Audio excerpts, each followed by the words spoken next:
আমরা কেমন বাংলাদেশ চাই সে সিদ্ধান্ত আমাদেরকে নিতে হবে, আর সে সিদ্ধান্ত আমরা নিতে পারবো ভোটের মাধ্যমে। আমরা কি ফ্যামিলি কার্ড চাই নাকি কর্মসংস্থান চাই? আমরা কি বেকার ভাতা চাই না কর্মসংস্থান চাই? আমরা কি পরনির্ভরতা চাই নাকি স্বনির্ভরতা চাই?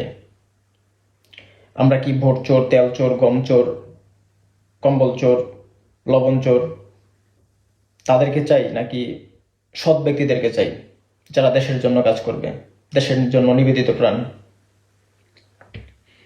সেই সিদ্ধান্ত নেওয়ার সময় চলে আসছে। আমরা কি সংস্কার চাই নাকি ফ্যাসিবাদী কাঠামো চাই? যদি সংস্কার চাই তাহলে হ্যাঁ ভোট দিতে হবে।